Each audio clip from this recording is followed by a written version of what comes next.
Assalamu alaikum, everyone, and welcome to another episode of the Muslim Vibe podcast. I am your host, Hasib Rizvi, and this week I'm joined again by Abdul-Rahman. So last week we actually filmed two episodes in one go, but we're releasing it in two separate episodes because they're very different subjects.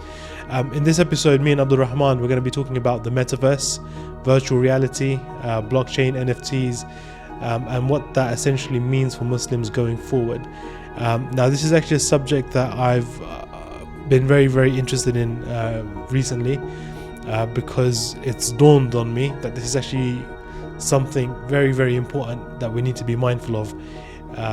It probably will change humanity forever. But I can confidently say that without sounding like a weirdo. So I wanted to have a conversation with someone who's also interested in this space. It's not the last time I'm going to be having this conversation, so brace yourself. We will be having a lot more conversations about Metaverse, NFTs, blockchain, cryptocurrency, all of that stuff, simply because it's actually that important. And I think that Muslims need to start having a conversation about this, start understanding what it actually means, because for our future children, it's going to be a complete different world to what we're living in right now. You thought social media and Instagram addiction was bad. Well, wait until you hear what we discuss in this episode. So let's jump straight into that podcast.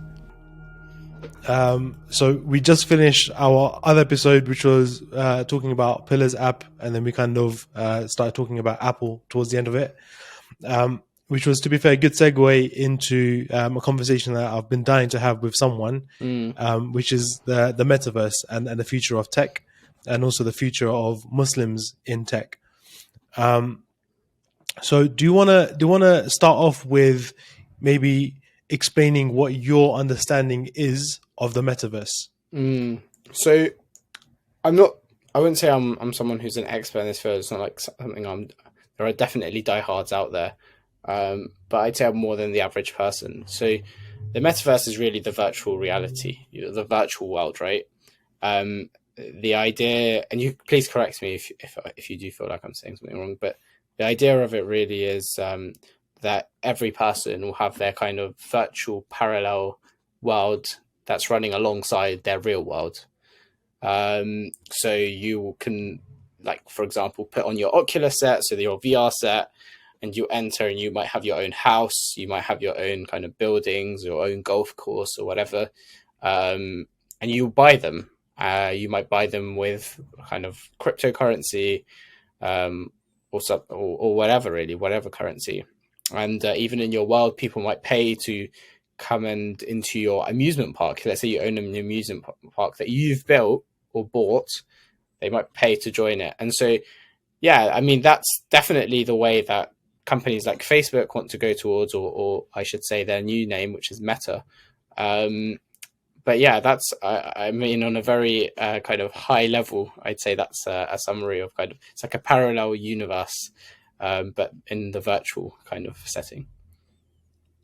So my understanding of Metaverse is that technically it's been something that's been around for a very long time already. Yeah. This is really Second Life is actually... Yeah, so Second Life is actually a game that's been around for 20 years now. And then we've had games like Sims, I don't even remember that. And then even more recently, you've had things like Fortnite, GTA. There's a few... Roblox is something that kids play these days and stuff like that. So it's a kind of tried and tested thing that essentially we've all been partaking in. And of course, the fact is, like you're just mentioning about that, okay, we're in a separate reality from our day-to-day lives.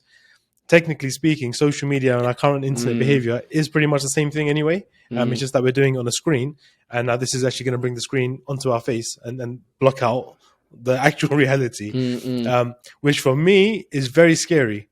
Like I honestly, I'm a bit scared, and I've had a lot of anxiety thinking about virtual reality for like the last few years, and I was hoping that it would fail. Honestly, I was really, really hoping that it would fail. I was hoping that, no, surely people aren't going to be okay with sticking on a device in front of their eyes and just sitting down at home all day. Like, I was like, no, that's not going to happen. And actually, for the first few years, VR, which was like, they were trialing out like 7-8 years ago, it was failing because of that very fact, right? People weren't actually prepared to just like block everything out and put these devices on. But then something happened over the pandemic, which was that our human behaviors globally shifted. And technology that was destined for 10 years time, all of a sudden came right all the way forward, because that pandemic kind of facilitated those behavioral shifts that made these things more acceptable. Working from home, for example. So even if you look at, for example, the way Facebook has pitched Metaverse, they kind of pitched it with this board meeting going on to make working from home a bit more exciting, right? So now you're in this kind of, like, you put your goggles on and you can interact with avatars that are your colleagues and all this kind of stuff. So for me, it's a bit scary, because obviously it's like, I already find it absurd enough. I already find it absurd enough that everyone's like constantly glued to their phone, right? Like, in every group of friends, there's that one friend that says, "Hey guys, can everyone put their phones down tonight?" That's me. I'm that guy that's always telling people, "Look, just put your phone down. Let's have a conversation," right? I get triggered when we're about to eat and someone pulls out their phone to take a picture. I'm just like, bro, just enjoy the fried chicken, right? Just, do you get what I mean, right? Just enjoy that. There's no need to take a picture. Just like enjoy it, experience this moment. I turn my phone off when I go to nature. When I go for like walks in the park and stuff, I turn my phone off. I turn off notifications. I turn off everything, because I'm just like, I just want to be present and enjoy this. And now all of a sudden we're hit with this kind of like impending reality. And I've been stressed out about it for the last few weeks, man. Since I saw that Facebook presentation, I was like, damn, this is actually happening. Yeah, it's happening. Yeah. I mean, I basically agree with everything you've said. I think I'm really concerned. I think for me, the thing that made me realize this could actually happen. So I was like you, I thought this is not going to really work, or maybe hoping it wasn't going to work. I was like, no way are people, exactly like you, no way are people going to attribute value to things that are virtual. They know it's virtual. And then I realized that we're already living in it.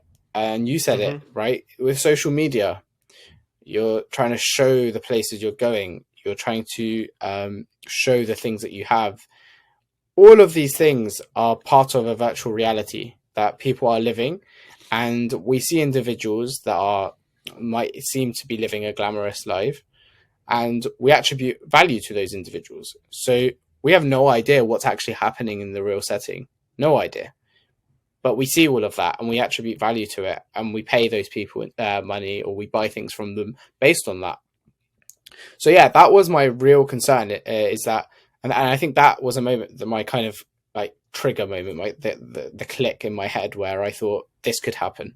I definitely can see, because I think it's actually, I think this is an extension of greed, personally.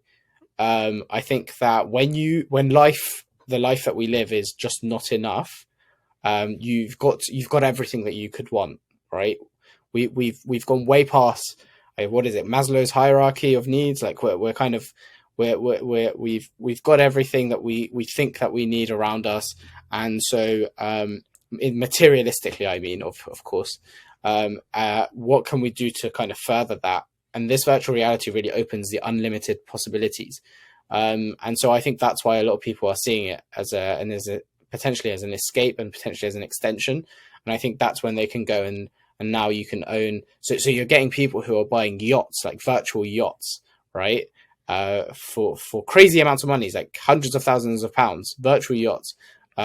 Just so that they can say, like, they might have a real yacht, just so that they can say that they have this virtual yacht. Like, it really is like something that I really find quite disgusting, and I'm really concerned about it. I think you and I might be in a world where we've been we haven't been so kind of surrounded by this virtual reality, that maybe it's quite easy for you and I to kind of distinguish what is valuable and what's not, because we haven't grown up with it, we haven't been immersed in it from day one. But the thing that I really am concerned about is more for the next generation, our children. Because if they then grow up, that's the thing, right? Yeah, because when I watched Mark Zuckerberg's presentation, the first thing that I realized, he goes, I was like, this isn't for us. Yeah, this is for my daughter. This is for my kid. This is for the next generation. This is a long-term play for the kids that have grown up on Snapchat, using filters, using all of these technology products.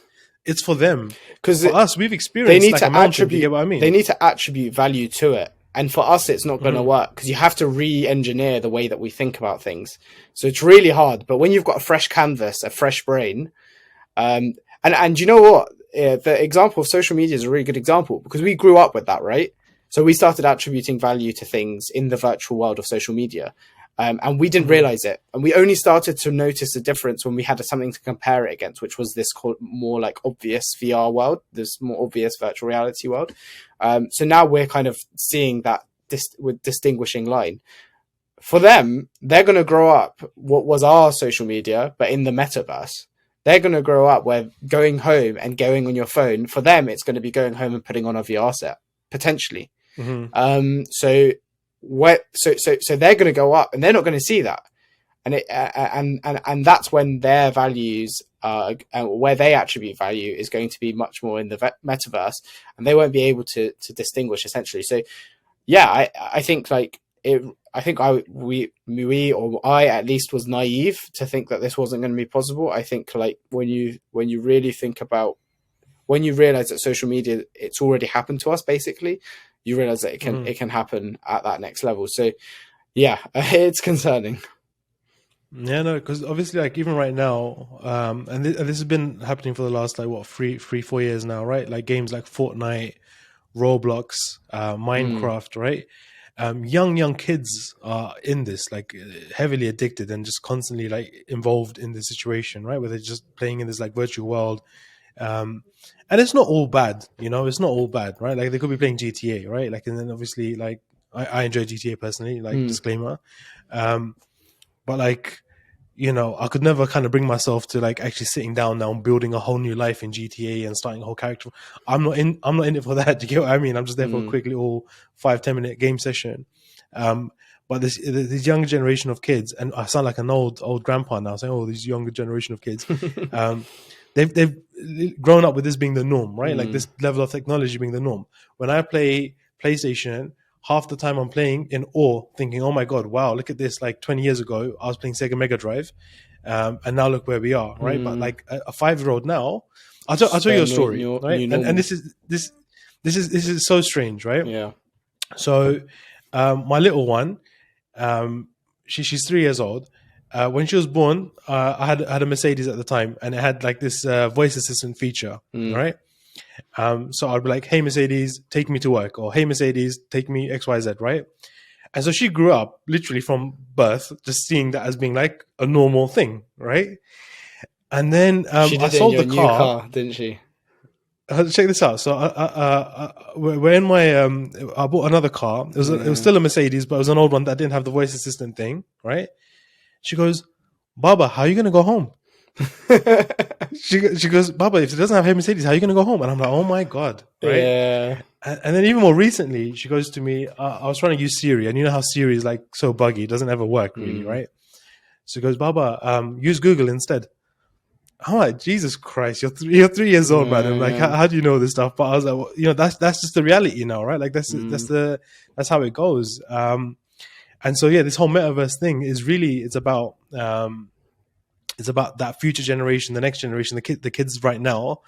And see, the thing is that we can either be those grandpas that were against TV when it came out, right? So when the TV first came out, I don't know if you know this or not, but like in the Islamic world, it was heresy, right?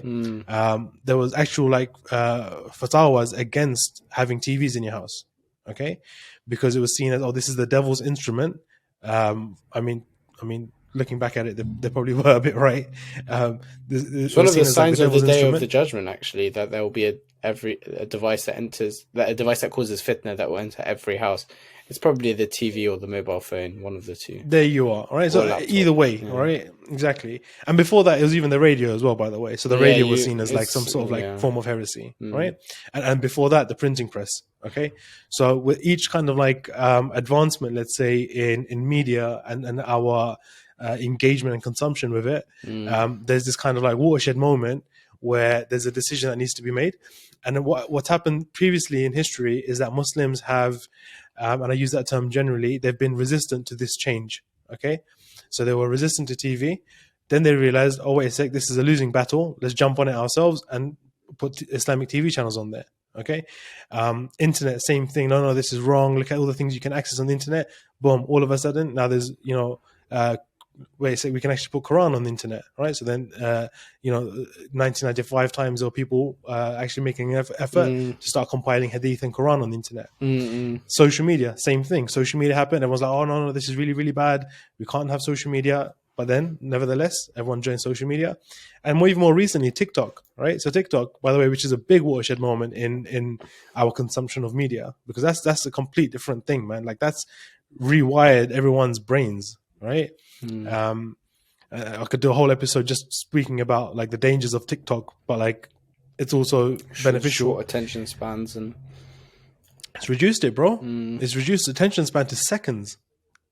Feel sorry for TV advertisers and the such. Yeah, right? you can't go back from there. No now. way. Like, it's too late now. Yeah. It's the cat's out of the bag at this stage. Do you get what I mean? There's no going back now. And that's including us. That's including us. We ourselves have been on the receiving end of TikTok, right? And this change of how people engage with media and the lengths that they're prepared to kind of wait and be patient for before they get the dopamine hit of the punchline, it's actually or crazy. The twist at the end. Yeah. And so that it's completely changed all of it. And again, Metaverse, and the different formats and variations that it's going to be, whether it's with virtual reality or augmented reality, either way, the screen now, or this device, is no longer going to be external. It's now going to be right into your eyes. And we can't really ignore that. We can't really ignore that. We have to be proactive, I feel, and kind of think about, okay, this is going to happen. Our children are going to be affected by it. We're going to be affected by it. What moves do we have right now to be able to make a meaningful, I don't know, dent in the situation? You get what I mean? One that allows Muslims to still be Muslims in a way that they can still be in this weird new and abstract reality. I think it's even more scary because, unlike the social media in your phone, you could argue that actually the connection between the individual and the phone isn't that great. Like, you can't actually communicate. But we're talking about a fully immersive experience where you can turn around. You can imagine people who are in these. I haven't actually used VR, or if I have, it's been for a few minutes, like as a demo. But I can't imagine like being in this setting for more than a few hours and easily starting to feel very disoriented. And when you take that off, you can very easily imagine wanting to stay in that world. And that's really concerning because it's really like, it's full immersive, all like involving lots of sensory experiences, sound and vision, and I'm sure in the future even more than that, vibrations with different kind of other joysticks. That's already in the pipeline. Yeah, I mean, that's already in the pipeline. I've seen them, so I think you're absolutely right. Like, the view should be that these are all tools, but I think we've got to a point where this is now a bit beyond it. Maybe I'm doing the exact same thing as when the TV came out, and I'm just saying, actually, this isn't just a tool. It's just back end, it's a tool. It's fitna. There's nothing good about this. It's all bad. But I think that this point, especially when we're talking about VR and things like that, you can start to see really negative impacts on society as a result of being immersed in this world. Because even if you are to go into this world, like, you could say, okay, people could be involved. You could have really immersive educational experiences, right? Right, fine. But am I going to be able to get them out of it into the real world, right? Like, if they're sucked in, how is that going to be possible? So my concern is that, yes, there will be benefits, but I think we've hit that critical point. Maybe I'm becoming old, and I'm trying to back in my day. But I genuinely think that we've hit that point where, like, all the tools in the past would have had a benefits versus negative kind of balance. And I think this is a point where actually we might say, yes, there are benefits. Just like in the Quran, there says there are some benefits to the alcohol, but the downsides far outrisk the benefits, and therefore it's not permissible to drink alcohol. In the same way, I think that scholars really need to, and this is a problem, we really do need, ideally, people who are at the front of this field to be sitting down and forming panels, not just for this topic, by the way, for AI, ethics in AI, for example. It's a whole other thing that I think I was much more focused on a few years ago, but this has sort of taken off, as you've said, with COVID and everything. But We need panels who are sitting down, either the scholars themselves who have an understanding, or at least getting them together with people who do have a good understanding. And I think we do have the individuals out there. It's not like we don't have the skills. It's just about getting them together, making it very clear to them, because I think they're so far away from all this, they might not see the dangers until it's quite late. And like you say, I think it's really difficult not to be to just not be involved. It's impossible. Like, you're not going to be able to say, okay, Muslims, everyone don't use this device. End of story. It's just not going to work. So yeah, I think those are the steps that we need to take. How and who's going to push it through, I don't know, because I'm not either of those individuals. I'm not someone who has a deep understanding of cutting edge metaverse and Web3 and all of that, and I'm not one of the ulama, of course. So getting those, but someone needs to get those people together. And I think the best that I can do, and I guess both of us can do, is just have that conversation on social media, because you'd be surprised as who turns up to Spaces Convo. I saw a Spaces Convo the other day about the Islamic structure of the government in Afghanistan, and the ex-foreign minister of Afghanistan was on that Spaces. Like, it's crazy. Like, some people are, and that's just the people that you see, but there could be anonymous accounts. So having conversations is obviously a good start, but maybe it's not fast enough. So there's a couple of challenges, right? And I agree with you. Right? So it's definitely required. The first challenge is this, and it's not really a challenge, but basically there's multiple technologies that are all converging at the same time. Okay, so artificial intelligence has reached very high level of sophistication now. Deep fake, okay, has also reached an extremely high level of sophistication now, where you can literally script something and put it on someone's face and get that face to say it, and it looks 100% real. Okay, so deep fakes.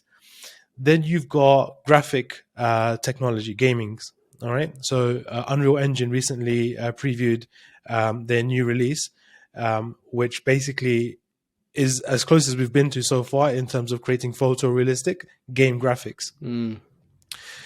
Then we've got the emergence of blockchain, okay, technology, and the widespread adoption and understanding that, okay, this is most likely going to be the future of how things operate. NFTs, okay, which is now also this year been like, okay, this is a solid and viable approach to exchanging products and ideas and creative and all sorts of things. And of course, you got cryptocurrency in there as well. And then you've got metaverse / augmented reality. Okay, so you've got all of these things converging at the same time. Okay, sorry, not to mention, for example, what's that computing called? Quantum physics computing. Yeah. Right. So you've got all of these things now rapidly, and 5G. Yeah. Right. So now you're saying it. It's very scary. Now you're saying it. Oh yeah. So all of these things, by the way, have reached a very interesting peak all at the same time. Yeah. Okay. Which basically means you plug all of those things into a metaverse, right? Into some goggles. Now you've got high quality graphics, which can be artificially intelligent, okay, which can produce graphics which are photorealistic. So you're not even, it doesn't even need to look like a cartoon world now, right? It doesn't really need to look like that. That's how it's going to start, because that's how it's going to be more palatable, right? And it's going to take some time, but not too much time, for the computing power to kind of fully reach that level where it can be 100% photorealistic, immersive universes in your goggles and stuff. So that's challenge number one, right? The conversion of all these things.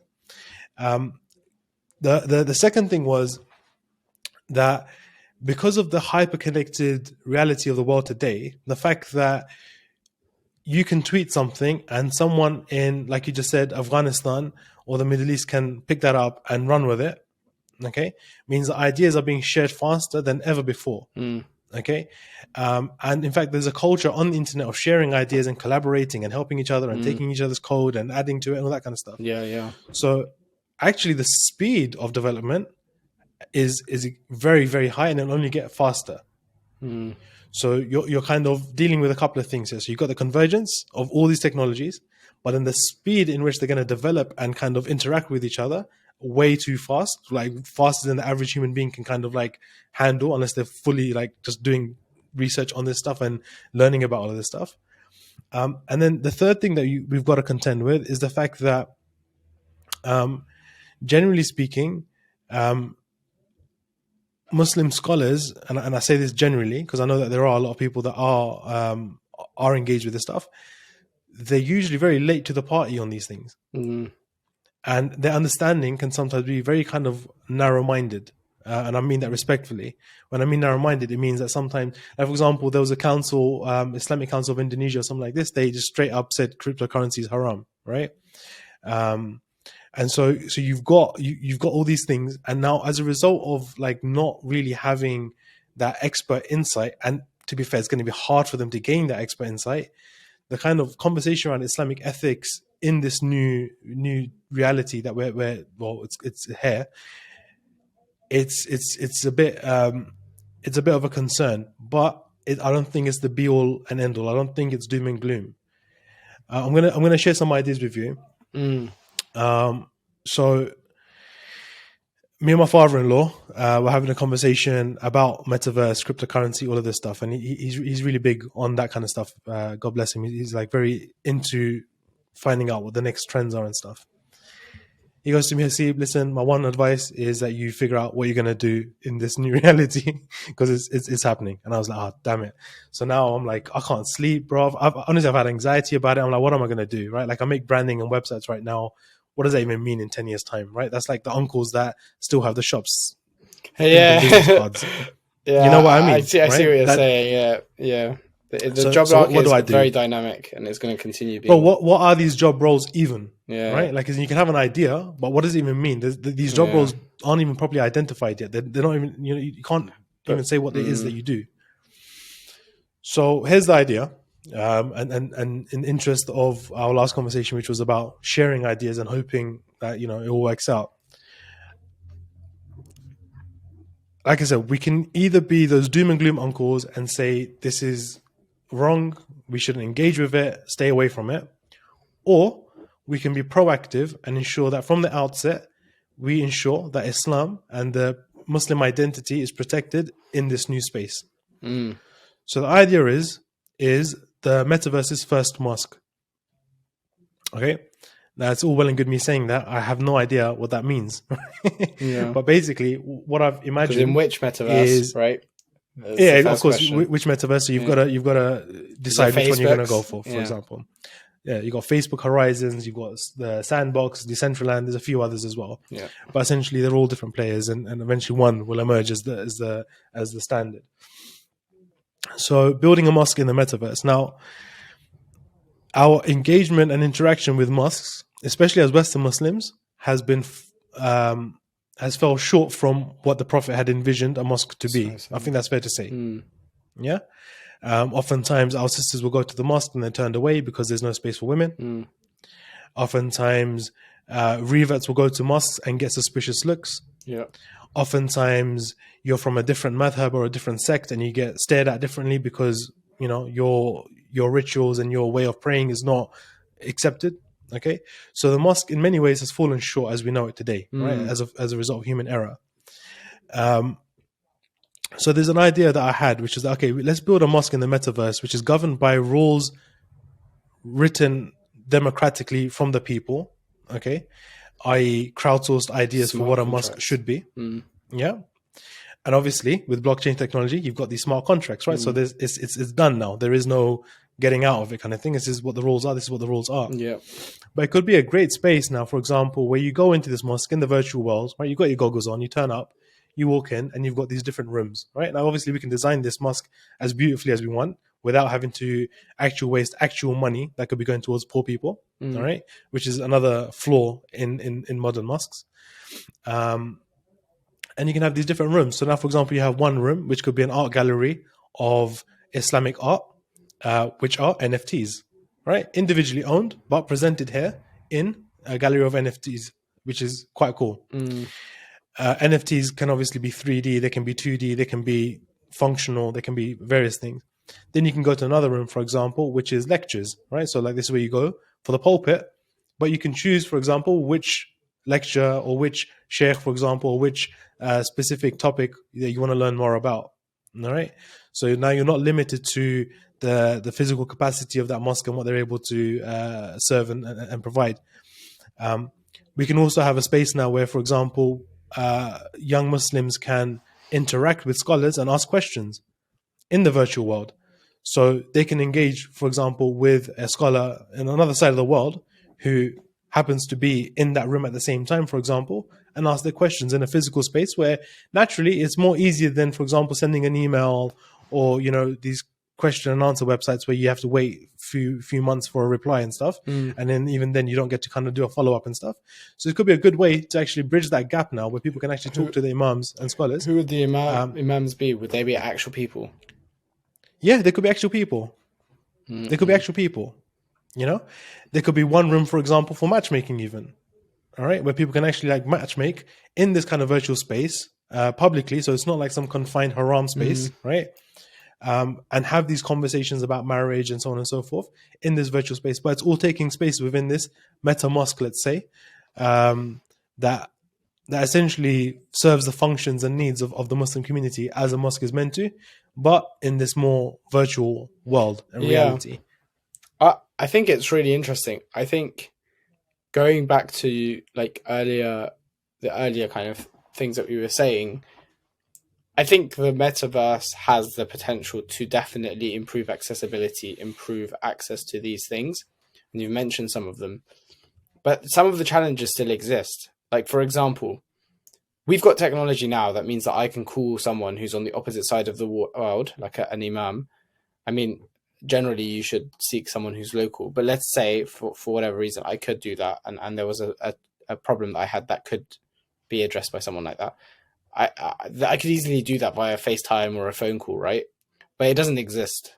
The technology itself, it's there, but no one's built it, right? No one's built that app that can do that job or built that website that can do that job. So what's to say that that's going to be done in the metaverse? It is I guess the first counter. Obviously, I'm trying to be, I'm trying to pick at the flaws, right?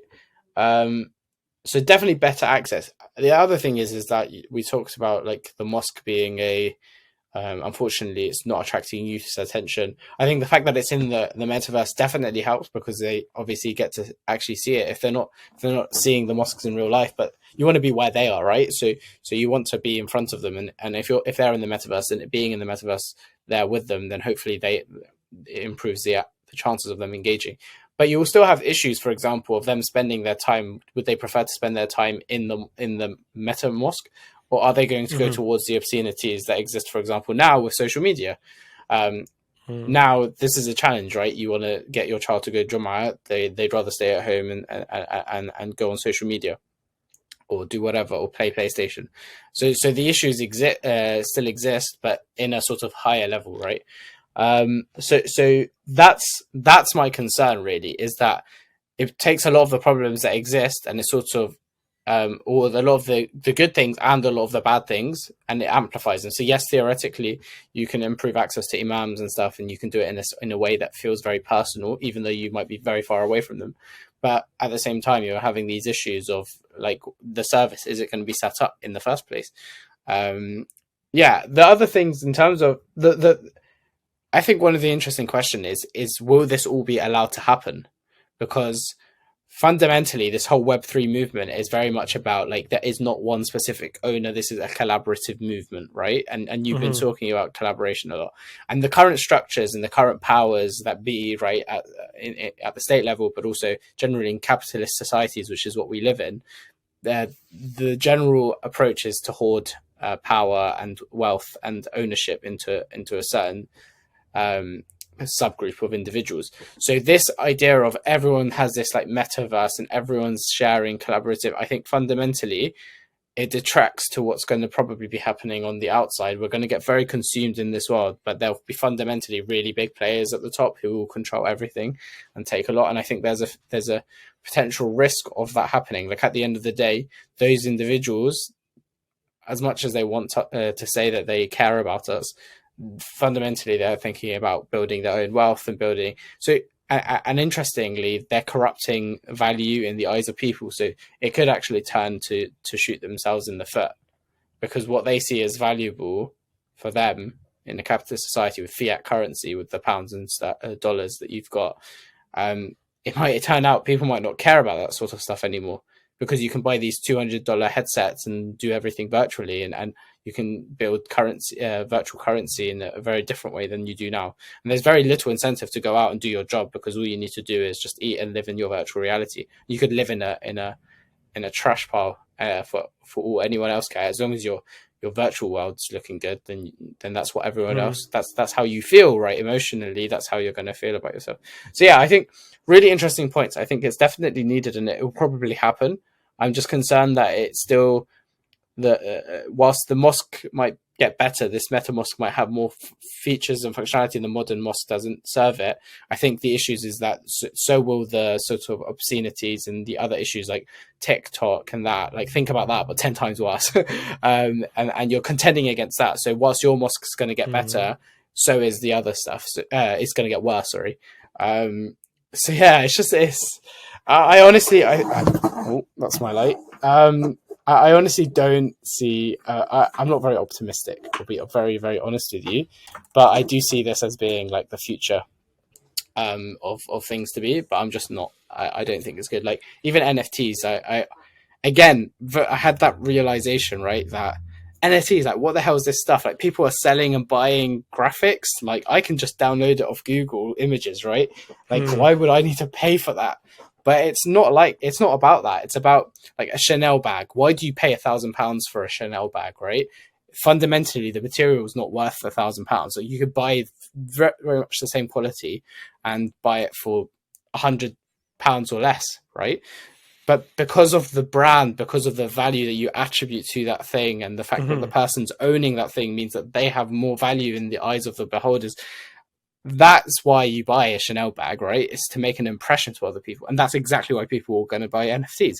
And that made me realize, like, damn, like, it's just the same thing. But all someone's done is made it easier for you to go about doing that, right? Rather than having to build a brand. They've decentralized it. Exactly. Yeah, exactly. They've decentralized it. But like, so look, the thing is that I think like a few years ago, I asked one of my mates, and he's like one of those, he's a hedge fund manager in Dubai, right? And he does a lot of crypto work as well, crypto portfolios and stuff, right? So my idea was like, listen, maybe we should create like a cryptocurrency for Muslims, right? I think there is something like that. Yeah, I saw something even today as well, right? But I was like, we should tether it to the value of gold, right? Interesting. To give it some sort of tangible, real life value. But then he flipped it back on me and he said, what's the value of gold other than perceived value? It's the same thing. Gold, fine, is it's a rock and it's shiny, but its value, but functionally it's not very useful. Yeah, and functionally it's not very useful. Yeah. But it's a perceived value, and that's a perceived value based on its scarcity. Okay, so cryptocurrency in the same way, and NFTs in the same way, right, are perceived values. And the value is driven by their scarcity. So, do you get what I mean? Yeah, no, I get exactly what you mean. And now I've just kind of, I don't know, like a very fresh thought, but when you really think about all of this, right, NFTs, gold, etc., like, fundamentally, what's the value that all of these things are giving us? It's the emotions behind it. Right, the feeling of, I don't know, being like ownership. Yeah, the pride that you have associated with owning an NFT. I think that's fundamentally what's being sold and bought here. That's right now. That's the hype right now. The hype right now, but that's the hype right now. Do you not think that's also going to be that? I think isn't that fundamentally, like, if you go to the real first principles and the bare bones and break things down, isn't that fundamentally what's going to be why do you buy an NFT? It's to feel that way as well, right? Right now, there's the hype of collection and the fact that the value of these things is increasing, right? That's what it is right now. This is like V1, right? But see, the interesting thing about NFTs is that they don't just need to be these like, oh, here's a picture of an ape, right? Or like here's some pixelated graphics, right? Like that's just like the superficial side of it. One of the things that you can do in NFTs, and this is like mind blowing, right? But like these are digital assets that can be functional, right? So for example, let's say I create a project, a digital project. Could use pillars as an example, I think. That has blocks, let's say, for example. Okay. Right? We're building a house, all right? Or we're building a building, but the building is made out of blocks, all right? But these blocks, all right, as a creator, I can choose to have different qualities. For example, this block can be water, or this block can be a metal, or it could be a fire, or it could be something that when you touch it, X happens, whatever, right? Like the possibilities are pretty much limitless with this, right? So now, rather than just owning an NFT for the sake of, hey, you know, like look at my profile picture, this is an NFT that I own, right? It could play a functional role. I think I just saw yesterday, actually, in a news headline that Egypt, Suez Canal, I think they recently did a contract using an NFT. All right. So a contract, by the way, could be an NFT, right? Like if I was to, if you was to offer me a service, you could offer that service to me, write the contract in an NFT. So I own the terms in that NFT now, right? And it's certified by the blockchain, so therefore it's legit now. I permanently own that situation or whatever the terms are. Now, whether the value of that contract goes up or down, there's no middleman to interfere in that process. There's no court case to be had, right? Because it's all kind of the ledger has it all written down very clearly, and the community as such will be able to see that. Enforcement? What do you mean? Sorry, like the community can see it. There won't need to be a debate to be had potentially, as long as the terms are clear, obviously. But what about in terms of enforcing those changes? So the way I believe the way blockchain is done is that once there's an agreement, for example, that you're going to do X, Y, Z in return for X, Y, Z, right? I think, like, is it coded? Is it hard coded into the? Yeah, it's basically hard coded into it. Fine. Do you get what I mean? So there's a switch sort of thing. That's basically what the whole kind of concept is behind the blockchain thing, right? So blockchain is really the thing that's like behind all of this, right? Because it just eliminates that whole tension and agitation, and it just makes like ownership a lot more cleaner. It's like once you own that block, once you paid for this thing in Ethereum, whether it's in Decentraland, whether it's in Sandbox, or whether it's in this metaverse or that metaverse, you own that thing. That's it. It's done. But I think it's tied to your wallet. Don't you think something really concerning is how easily ownership can shift? Because or not ownership rather, sorry, but the value of owning certain things can shift. Like if at one point in time, if it's valuable to hold this set of, like, NFTs is a really good example because it's, I guess, even though it's complex, it's also simpler compared to the things that could come after it. Yeah. It's a bit more tangible. Yeah. Like there's a set of apes, like collections, right? At this moment in time, they're like doing really well. And if you sell and buy them, they'll probably be quite expensive. But 10 years down the line, those could be like literally worth nothing. Like who knows what will be the hype then. So isn't that quite it's a concern in terms of the mindset that we have now, right? At least now when I own something, I feel like I feel quite, at least a bit certain in myself that this will still be valuable in 5-10 years time, right? But when it comes to this, it's less so, because I guess it all comes down to functionality, because none of these things have much functionality in themselves. That for me is a bit concerning. I just see, because it literally, the value of things is tied to the whims of a human being, and it's actually like, I wanted to go down to like all of this fundamentally. What does it achieve? Like what's the virtual reality and the metaverse? All of it. What is the objective of it? It's to feed into people's very basic human desires, and as Muslims, we're very much taught to like the jihad of the nafs, right? To self-discipline yourself, to take hold of yourself and discipline your soul, and hold back from those very basic desires, right? And take control of your stomach, your genitals, your eyes, all of those things. And this metaverse sort of like flips it on the head. Like, it's a free-for-all, man. Everyone can do this. Like, everyone can do whatever they want now because it's in a virtual reality. And so, yeah, my concern is that in itself, the project potentially lends itself to that. And I don't know what you think about that. I don't know if I'm making much sense there. So, because we're very much like talking about stuff that is not even happening yet, or is happening. No, I get you. Yeah, I get you. I get you. Because obviously, even I have my reservations, right? Like even when this whole crypto thing was happening, I was like, it's all nonsense. It's all nonsense, blah, blah, blah, right? But for me, the way I'm looking at it is that, look, human beings have been trading objects since ever, right? Whether it's in stones, whether it's in silver, bronze, gold, ivory, what have you, right? That's just been something that we've always done, right? And that value has always been a perceived value, okay? There's no getting around that. But I think the right? difference is that it's physical. So that friend that told you that what's gold in your eyesight, but yeah, I can actually hold gold, like it exists. And that's what makes it a bit more dangerous as well, right? Because I can now steal your gold. Okay, fine. But there's also been yeah, go on. There's been hackings. Okay, fair play. There's been some big problems where stuff. Millions in crypto have been No, stolen. that is for sure. Yeah. That is for sure. And that's and again, I'm not sounding like some crypto fanboy trying to justify everything. Yeah. But I would say that's what you call like early teething stages, right? Because there's also lack of security. But there's also the problem of like who's the police? Like in those scenarios, you can't. Those scenarios are okay. Who's the police in governing this whole space? Yeah, governing this whole thing is a separate. That's a whole separate discussion. But as in, right? who am I going to call if something like that happens to me? Do you see what I'm saying? I have no idea. Yeah, there's no one. Bitcoin. Cool.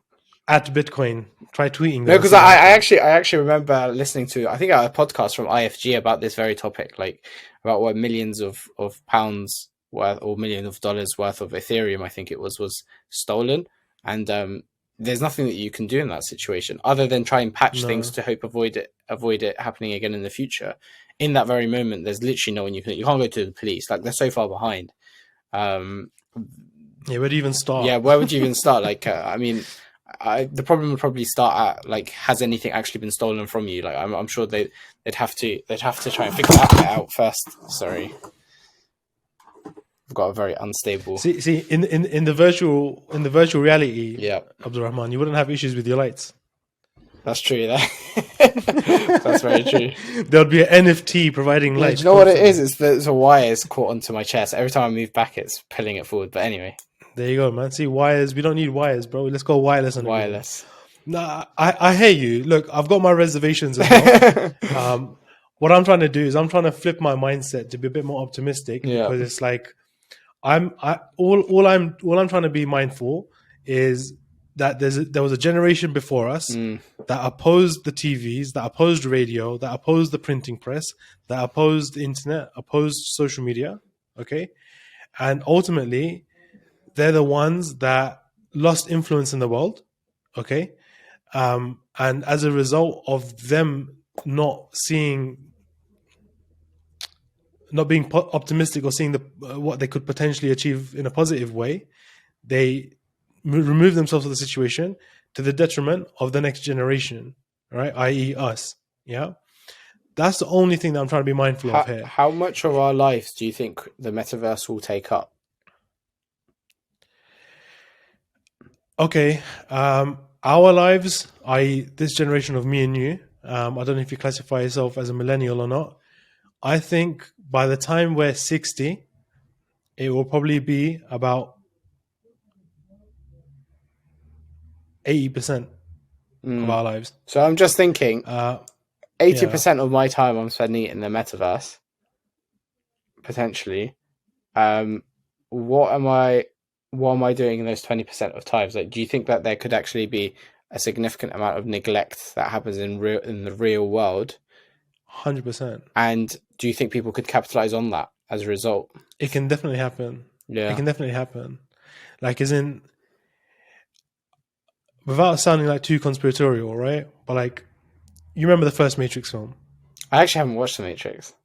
Oh, but people have said the new one is really bad, so I'm gonna go back and watch the new one. Is really bad, right? Okay, so watch the first one because that will basically, to be fair, it's probably going to make you more paranoid and scared about all the stuff in the first place, right? Yeah. But basically, the Matrix is this idea that humanity has basically degraded and has just ended up being connected to machines, and they're just living their lives virtually without even being aware that they're living a virtual life. Whereas if they were to unplug themselves, the reality of the world is that it's now being run by machines. It's all quite dystopic, right? That's the general premise of the Matrix.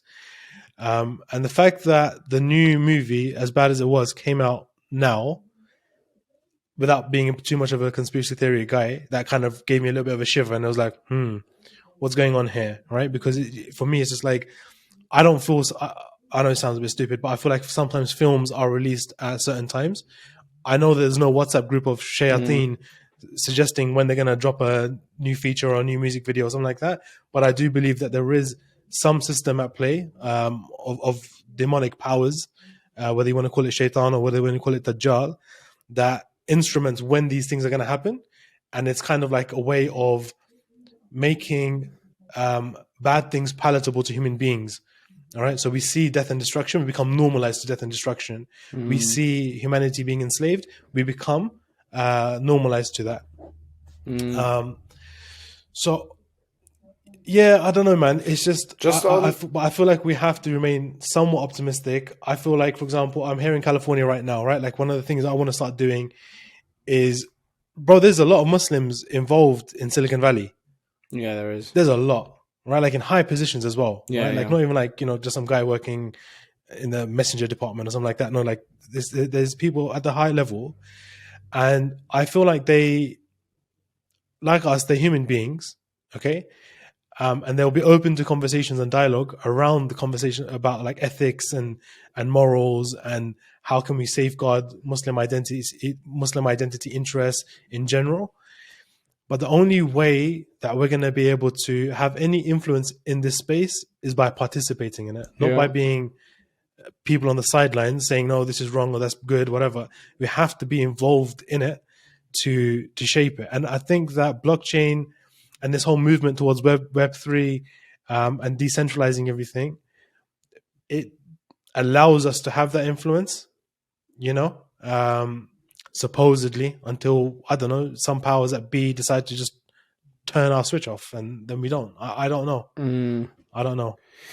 Yeah, I mean, I'm just thinking, like, you mentioned like Shayateen and Dajjal, and I was just thinking, I mean, I'm going back here, being a bit pessimistic with this conversation, but just a little bit, but like, it really does set the scene. I mean, if you're thinking about like Dajjal is basically the biggest deception that's ever going to happen in the world, I think when you see this, like the virtual realities and virtual things becoming important to people, it's very easy to see how this could become. Like maybe back then they're like, how is it possible to think that someone could come and deceive so many people so easily? But I think this is a really good kind of sign for it. Look, I think we should be positive. I think we have to partake in it, because if we don't, we need to do like what we can, right? We have to get involved and we have to have those conversations and we have to get Muslims involved in this space. I personally don't see the signs as being very positive, but that's not to say that like you don't give up hope. I mean, it's part of our deen that even if you see the Yawm al-Qiyamah happening right in front of your eyes, if you've got a seed and you're about to plant it, you plant it, right? That's the prophetic advice, and that's what we've been taught in our faith. So until that day, or beyond that day rather, we continue to be positive and optimistic in general, and we continue to getting involved, and we have to do our service.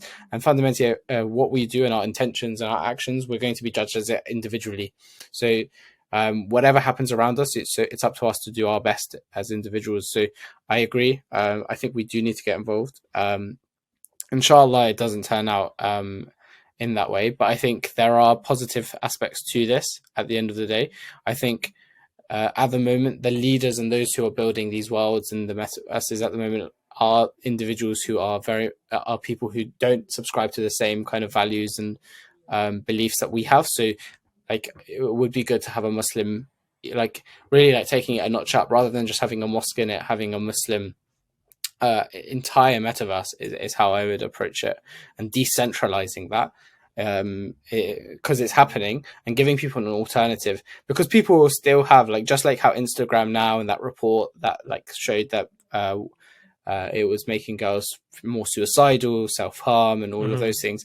This problem is it's just going to exacerbate it, right? Because fundamentally it's not going to change. Like the companies like the Meta and Facebook, they're just taking it a whole notch up, right? They want to serve you the same ads, the same content in this new metaverse that's going to make you stay there and make them get paid more. So people are eventually might not immediately get it, but eventually they're going to see the downsides. So having this alternative universe where it's decentralized could actually be, and I think maybe now I'm starting in my like trying to persuade myself that there's a positive aspect to it, could actually be a really good alternative option for people, and could actually see a lot of people get attracted to it. So there is hope, and yeah, all this sort of stuff only happens if we actually decide to get involved. Worst case scenario, we buy an island somewhere and we all live there. I mean, that's like end of times, but yeah, very much like retreat to the countryside, retreat to the remote lands, and live off the fat of the land, or what I forgot the saying or what it was. Well, we'll settle with living off the fat of the land, whatever that means. That means fried chicken. No, I can't remember it now. It's fine. Yeah. Abdul-Rahman, it's been my absolute pleasure to have you on. Likewise. This specific conversation. It's been nice to actually just speak about this with someone because, like I said, for the last few weeks, maybe even a month now, actually, it's been causing me like a little bit of anxiety and stress just thinking about. You passed it on to me, to be honest. I feel a bit anxious now. I'm sorry. I'm not thinking about this stuff at all now. No, as in, if there's anything that I would say is we do need to be mindful of the fact that things are changing and we can't be slow to react. Yeah, and that we shouldn't be acting from a position of anxiety or stress, although that's the initial kind of reaction. We need to flip that immediately into like hope and optimism and thinking about solutions. But we need to act like soon. It's not a slow thing. It's not like, oh, take your time with it. It's really not. I think because things are. I think quite fast. Something that would be really good if there were Muslims out there or a Muslim who would do a newsletter subscription that at least helps Muslims stay up to date with these trends and links it with our faith would be really, really helpful. I think that's something like that I would definitely pay to subscribe to join. Something to, because keeping up with the trends, I think, is the first step to try and make sure that we don't fall behind. You're talking about like the threat to jobs and what the future of the jobs, etc., look like. It's really hard to even go down a path because you don't know if that's going to be where it ends up being. So just staying on top of the trends and upskilling and finding those like different avenues, the new skills that might take you down the future, it would be quite good. But yeah, at the moment we're not even being informed by it. It's up to, like, you've probably done your research and I've probably done mine and others, but the vast majority of Muslims are nowhere near this conversation. But yeah, I think that would help us. If we know what's going on, then at least we can start to ideate and we can start to actually think about solutions. But if we don't know what's going on, it's information gathering. That's the first step to change. So yeah, 100%. Yeah, no, that's a sneak preview into one of the projects, inshallah, I'll be working on in 2022 as well. But that one I am actually going to keep a bit close to my chest. I'll share with you in private. But yeah, you're right, 100%. We just need conversations, man. Because obviously between us, we'll like Muslims are smart enough. We're in influential positions. We're talented. We will find solutions. But not if we're just having conversations like with ourselves and in our own minds. We need to have these conversations publicly. And I salute you for being one of the people that I see making the most effort to have these kind of conversations in public, and be vulnerable and put yourself out there and admit when you don't know something, but just still being prepared to have those conversations, because that's when we can collaborate. That's when ideas can come together and solutions can be built. I think I really appreciate you making the time, man. No, not at all. I think it'd be really good to have this conversation, but in a spaces setting with you. Yeah, because I think it's really interesting to see what other people think. Let's do it, man, and get involved. So inshallah, we can set that. Let's do it. Yeah, let's do it. I've got some interesting people to recommend as well that could be good for that space as well. Okay, I've never done spaces with more than one, but why not? Why not try it? Especially if they can add value to the conversation. No, for sure. Abdul-Rahman, it's been my absolute pleasure. Likewise. And I hope to speak to you again soon, man. Inshallah. Yeah. No, barakallahu feek for inviting me. It's been definitely a very interesting conversation. You're gonna need some tea and maybe like a cold towel. Yeah, I'm just gonna have to take a chill evening tonight. really start. No devices. Really start thinking about what's pillars gonna be like in the metaverse now. I mean, that's. I hear that. Yeah. All right, brother. Take care, man. Assalamu alaikum. Wa alaikum assalam wa rahmatullah. I hope you guys enjoyed that conversation. Hopefully it wasn't too scary. I was trying to stay optimistic. I mean, look, guys, this thing about metaverse, cryptocurrency, all of these things, it's a reality that's happening, and it's as we discussed and you've just heard, it's rapidly evolving. Now we have a couple of options, which is to just ignore it and see it as a fad, or realize the fact that this is actually changing very much the future of the world, a future that our children will be embracing. And if you're a parent like I am, then naturally you're going to want to make sure that you're offering the best options for your children in their future. And that means understanding what that future looks like, right? So we can start preparing for it now. It means that we have to have these hard conversations. It means that we have to talk about the fact that our jobs might not exist in 5 years' time or 10 years' time. We have to adapt. That's what human beings do, and that's how Allah's created us. So yeah, like I said, this isn't the first time this isn't the last time we're gonna have this conversation. It's definitely gonna happen more because it is that important. Guys, if you've made it this far to the end of the podcast, firstly, congratulations, well done, that's amazing. Secondly, please subscribe to our channel on YouTube. Really appreciate that. Give us a like, that'll be much appreciated. And share it out with your friends as well. If you found this conversation intriguing or interesting, then definitely share it out, because I want to broaden this conversation and invite more people to talk about it and source different opinions and ideas. So until next time, guys, assalamu alaikum wa rahmatullahi wa barakatuh.